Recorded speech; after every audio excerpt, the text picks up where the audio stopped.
My name is Angela Winbush. I, along with Cynthia Campbell and Shawan Washington, will present to you stem cells. Stem cells are one of the most interesting yet controversial subjects in the medical field. Most adult cells are matured and their functions cannot be changed. However, stem cells have a unique function where they can be changed and directed to specific other cells. Right now we're using these stem cells to treat over 70 different diseases.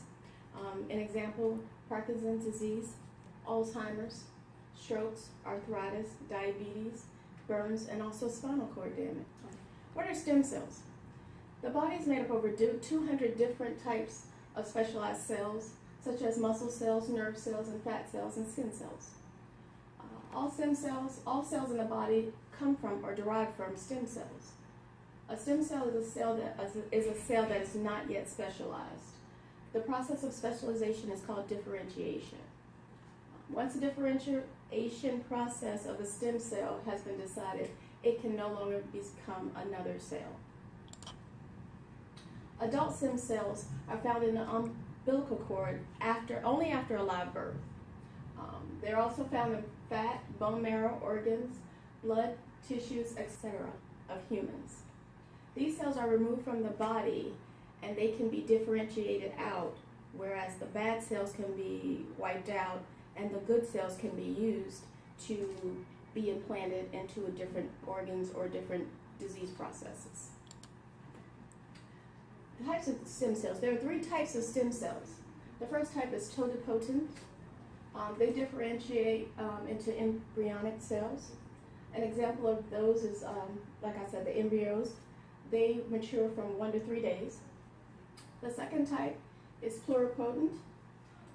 They are a descendant of the totipotent cells and some of the blastocysts. Blastocysts are embryonic beginnings. Embryos are originated from the blastocysts. The multipotent stem cells are descendant of the pluripotent stem cells, and they are the precursors for the blood stem cells. And here's a schematic on how these stem cells are different, and it forms the embryonic placenta. The pluripotent cells, or blastocytes, contain the pluripotent stem cells, and these cells can only form embryos. The third type are the multipotent cells. The neural stem cells are tissue specific. They can form cells of the nervous system. And also you have the mesenchymal multipotent cells, and when they're fully mature, they form the connective tissue. They also form bone marrow.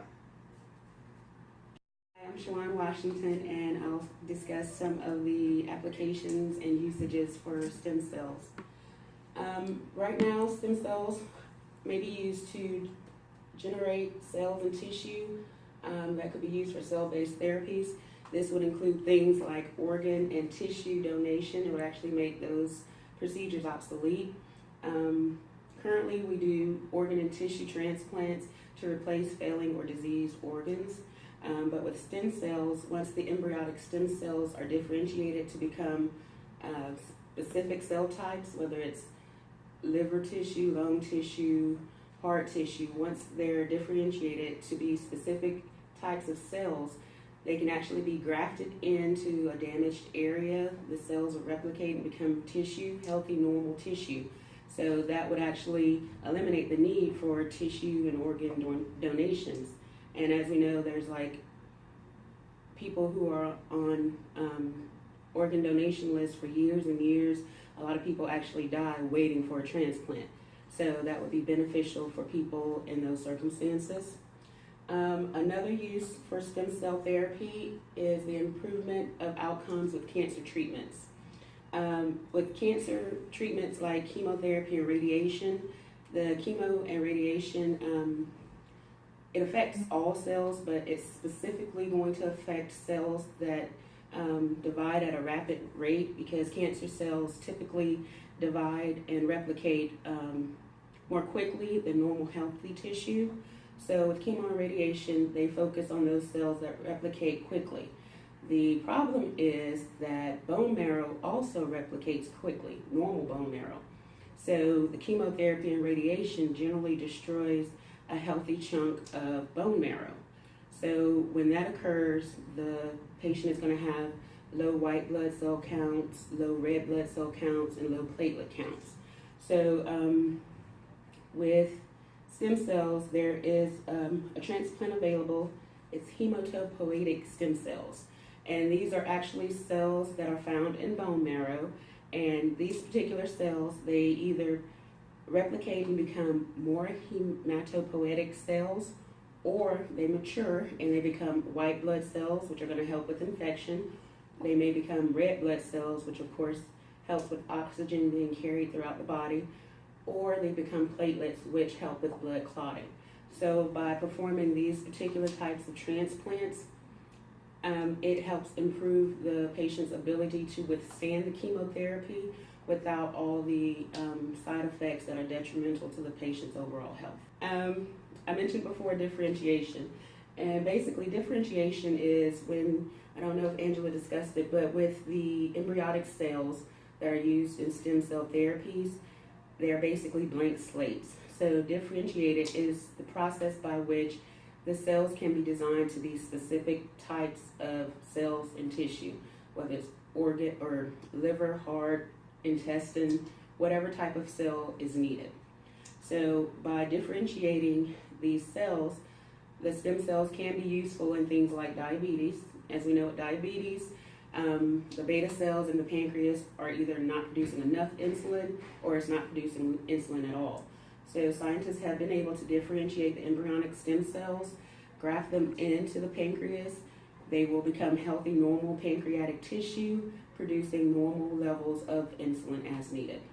The same way with muscular dystrophy. Generally, muscular dystrophy is like an abnormal genetic mutation that causes the muscles to degenerate. They become weak.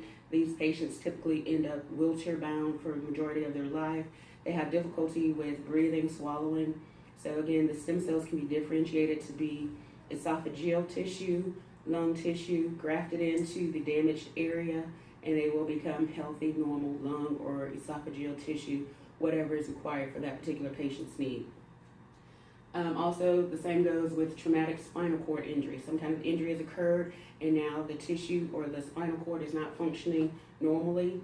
Stem cells can be differentiated to be spinal cells, grafted into the damaged area. They will grow into normal, healthy tissue, functioning properly. With vision and hearing loss, again, something's wrong with the cells that are inhibiting the patient's ability to see properly, hear properly. Stem cells are differentiated into the appropriate cell types, grafted in, and function as normal cells in tissue. Same goes with heart disease. Whether it's a genetic heart disease or heart disease from smoking, what have you, the tissue is damaged, or stem cells are differentiated into heart cells, grown or grafted into place, become normal, healthy tissue. So those are some of the uses and applications for stem cells. Up next is Cynthia to discuss the legal and ethical issues. Ethical issues. Questions that have been stemming around stem cell research are: does life begin at fertilization, in the womb, or at birth? Is a human embryo equivalent to that of a human? Does a human embryo have legal rights? And might the destruction of a single embryo be justified if it provides cures for countless other patients? Moral beliefs. Opponents believe that life begins at conception. Obtaining stem cells entails the cessation of further development of an embryo into a fetus. Essentially, mankind is disturbing the natural order of the human life cycle. No rights are given for an embryo. Embryos should have the same legal rights as persons already born. Moral beliefs of proponents.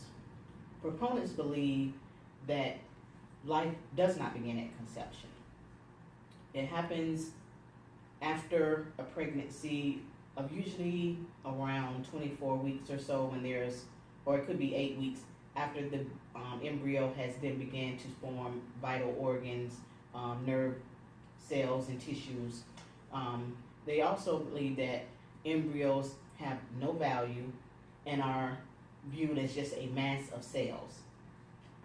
Obtaining these cells can possibly save a life. Further research is needed for testing in stem cells and to determine its effectiveness for use in humans. These cells have the ability to cure human ailments. Legislative concerns. Funding. Billions of dollars are provided by the federal government each year for the development and research of stem cells. Controversy surrounding this issue is whether or not opponents that do not believe in stem cell use, if their tax dollars should be allocated for this. Acquiring stem cells. The United States prohibits the creation of embryos for the sole purpose of stem cell research, meaning that you can legally obtain stem cells from a fertility clinic that are no longer needed. Say, for instance, a woman and husband have been able to be pregnated and there are still cells that are left remaining. Those cells can either be destroyed by unfreezing, they can be donated for use as stem cell research, or they can continue being stored for further use if need be. Consent is needed to obtain those stem cells from the facility, and there can be no profit made in providing those stem cells for research purposes. And here are the references.